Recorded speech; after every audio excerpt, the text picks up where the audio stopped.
നമസ്കാരം. Raf talk ക്രിക്കറ്റിലേക്ക് അവർക്കും സ്വാഗതം. യെസ്, വൈഭവ് സൂര്യവംശിയുടെ മിന്നും പ്രകടനത്തിന് മുന്നിൽ SRHന് പിടിച്ചു നിൽക്കാൻ പറ്റിയില്ല.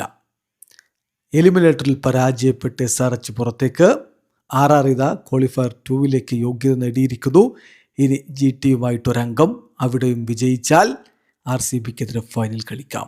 ഇന്നത്തെ ഹീറോ ഒരു സംശയവും വേണ്ട, വൈഭവ് സൂര്യവംശിയാണ്. ആ ഇന്നിങ്സിനിടയ്ക്ക് പയ്യൻ വാരിക്കൂട്ടിയത് ഒരു പിടി റെക്കോർഡുകളാണ്. നമ്മളത് ഇന്നിങ്സ് ബ്രേക്കിൻ്റെ സമയത്ത് തന്നെ വിശദമായി വീഡിയോ ചെയ്തിട്ടുണ്ട്. കണ്ടിട്ടില്ലാത്തവരതൊന്ന് കണ്ടു നോക്കുക. അതിലുണ്ട് വൈഭവിൻ്റെ ഈ ഇന്നിങ്സിൻ്റെ മഹത്വം മുഴുവനും. 29 പന്തിൽ നിന്നാണ് 5 4ഉം 12 6ഉം അടക്കം അവൻ 97 റൺസ് അടിച്ചത്. അതിൻ്റെ ബലത്തിലാണ് RR 20 ഓവറിൽ 8 വിക്കറ്റിന് 243 എത്തിയത്. അവസാന 5 ഓവറിൽ RR റണ്ണെടുക്കാൻ ശരിക്കും ബുദ്ധിമുട്ടി. അല്ലായിരുന്നെങ്കിൽ ഒരു 270 എത്തേണ്ട സ്കോറാണ് ഇങ്ങനെ 243 ഒതുങ്ങിപ്പോയത്. മറുപടി ബാറ്റിങ്ങിൽ SRH 19.2 ഓവറുകളിൽ 196 റൺസിന് ഓൾ ഔട്ടാകുന്ന കാഴ്ച. ഏതായാലും വൈഭവിൻ്റെ ഇന്നിങ്സ് അത് തന്നെയാണ് ഇന്നത്തെ ഹൈലൈറ്റ്. അദ്ദേഹവും യശസ്വി ജയ്സ്വാളും ചേർന്നുള്ള കൂട്ടുകെട്ടിൽ യശസ്വി ജയ്സ്വാൾ ഏറെക്കുറെ കാഴ്ചക്കാരനായിട്ട് നിൽക്കുകയായിരുന്നു. മറുഭാഗത്ത് സൂര്യവംശിയുടെ പൊളിച്ചെടുക്കൽ. ആർക്കൊക്കെയാ അടി കൊടുത്തത്? സാക്ഷാൽ പാറ്റ് കമിൻസിൻ്റെ ഒരു ഓവറിൽ തുടരെ 3 സിക്സറുകൾ പറത്തിയത് നമ്മൾ കണ്ടു. അതുപോലെ സാക്കിബ് ഹുസൈനും ഹിഞ്ചക്കും എല്ലാവർക്കും അടി കൊടുക്കുന്ന കാഴ്ച. പക്ഷേ അവൻ ആ റെക്കോർഡിന് തൊട്ടരികിൽ, അതായത് ഏറ്റവും വേഗത്തിൽ IPL സെഞ്ചുറി നേടിയ റെക്കോർഡുള്ളത് ക്രിസ് ഗെയിലിൻ്റെ പക്കലാണ്. 30 പന്തിൽ നിന്നായിരുന്നു ആ സെഞ്ചുറി. അതിന് തൊട്ടരികിൽ പക്ഷേ സൂര്യവംശി വീണുപോയി.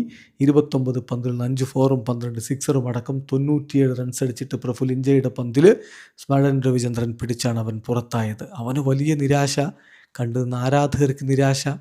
എന്തായാലും ആ മഹത്തായ ഇന്നിങ്സിൻ്റെ ആ ഒരു തങ്കത്തിളക്കം ആ റെക്കോർഡ് കിട്ടിയില്ല എന്നുള്ളത് കൊണ്ട് ഒരിക്കലും കുറയുന്നില്ല. ജയ്സ്വാൾ 29 പന്തിൽ നിന്ന് 29 റൺസ് അടിച്ചു. ജുറലാണ് പിന്നീട് വെടിക്കെട്ട് നടത്തിയത്. 21 പന്തിൽ നിന്ന് 5 4ഉം 3 6ഉം അടക്കം അദ്ദേഹം 50 റൺസ് അടിച്ചപ്പോൾ പരാഗ് 12 പന്തിൽ നിന്ന് 26 റൺസ് അടിച്ചു. പിന്നീട് വന്ന ബാറ്റർമാർക്ക് ആർക്കും ആ മൊമെൻറ്റം കീപ്പ് ചെയ്യാൻ പറ്റിയില്ല. ഡൊണോവൻ ഫെരീര 12, ഷനാക്ക 5, ജഡേജ 9 പന്തിൽ നിന്ന് 12 നോട്ട് ഔട്ട്, ആർച്ചർ 4, ബർഗർ 1. അങ്ങനെ പോയി അവരുടെ ബാറ്റർമാരുടെ സംഭാവന. ഏതായാലും ഹിഞ്ച് 4 ഓവറിൽ 54 റൺസിന് 3 വിക്കറ്റാണ് വീഴ്ത്തിയത്. കമിൻസിന് 4 ഓവറിൽ 64 റൺസ് കിട്ടി എന്ന കാര്യം ഓർക്കുക. മറുപടി ബാറ്റിങ്ങിൽ SRHന് തുടക്കത്തിലെ തിരിച്ചടി ഏറ്റു. അഭിഷേക് ശർമ്മയെ ജോഫ്രെ ആർച്ചർ മടക്കി വിടുന്നു, ഡക്കാക്കിയിട്ട് മടക്കി വിടുന്നു. അവിടെ തുടങ്ങി അവരുടെ വീഴ്ച. ട്രാവിസ് ഹെഡിനെ ജോഫ്രെ ആർച്ചർ ബൗൾഡാക്കി വിട്ടത് ഒരു കിടിലൻ ബോളിലായിരുന്നു. 150.4 km/hലാണ് ഒരു ബോൾ വന്നത്. ഹെഡ് ഒന്ന് ലെഗ് സൈഡിലേക്ക് ഇറങ്ങി റൂമുണ്ടാക്കി എടുക്കാൻ ശ്രമിച്ചതാണ്. പക്ഷേ വേഗം കൊണ്ട് ഹെഡിനെ വീഴ്ത്തിക്കളഞ്ഞു ജോഫ്രെ ആർച്ചർ. 8 പന്തിൽ നിന്ന് 2 4ഉം 1 6ഉം അടക്കം 17 റൺസ്. പിന്നെ സ്മരൻ രവിചന്ദ്രനെ നാന്ദ്രെ ബർഗറ പുറത്താക്കിയത്. ജോഫ്രെ ആർച്ചർ ആ ക്യാച്ച്. ജോഫ്രെ ആർച്ചർ വിക്കറ്റ് എടുക്കുന്നു, ക്യാച്ച് എടുക്കുന്നു. 4 പന്തിൽ 100 റൺസാണ് രവിചന്ദ്രൻ അടിച്ചത്. അതേസമയം ഇഷാൻ കിഷൻ നന്നായിട്ട് കളിച്ചു പോവുകയായിരുന്നു. ആർച്ചറുടെ പന്തിൽ ഡൊണോവൻ ഫെരീര പിടിച്ച് പുറത്തായി. 11 പന്തിൽ നിന്ന് 3 4ഉം 3 6ഉം അടക്കം 33 റൺസ് അടിച്ചു. ആ ഒരു ഘട്ടത്തിൽ SRH RRന് പണി കൊടുക്കും എന്നൊരു തോന്നൽ ഉണ്ടാക്കിയിരുന്നു. പക്ഷേ അവിടെ നിന്ന് കാര്യങ്ങൾ മാറി. യാഷ് പുഞ്ചയുടെ പന്തിൽ LBW ആയിട്ട് ക്ലാസൻ മടങ്ങിയത് 18 റൺസിന്. നിതീഷ് കുമാർ റെഡ്ഡിയാണ് പിന്നീടൊരു ശ്രമം നടത്തി നോക്കിയത്. പക്ഷേ നിതീഷ് കുമാർ റെഡ്ഡിയെ രവീന്ദ്ര ജഡേജയുടെ പന്തിൽ ദാസുൻ ഷനാക്ക പിടിച്ച് മടക്കി. 20 പന്തിൽ നിന്ന് 38 റൺസാണ് അദ്ദേഹം നേടിയത്. അറോറ ഈ പറഞ്ഞ പോലെ മികച്ച രൂപത്തിലൊരു ശ്രമം നടത്തി. പക്ഷെ അതൊന്നും വിജയത്തിലേക്ക് പോകാനുള്ള കെൽപ്പുണ്ടായിരുന്നില്ല. 21 പന്തിൽ നിന്ന് 35 റൺസാണ് അദ്ദേഹം അടിച്ചത്. പാറ്റ് കമിൻസിനെ സുശാന്ത് മിശ്രയുടെ പന്തിൽ ജോഫ്രെ ആർച്ചർ മടക്കി വിട്ടു, ക്യാച്ച് ചെയ്ത് മടക്കി വിട്ടു. 1 റൺസാണ് പാറ്റ് കമിൻസ് എടുത്തത്.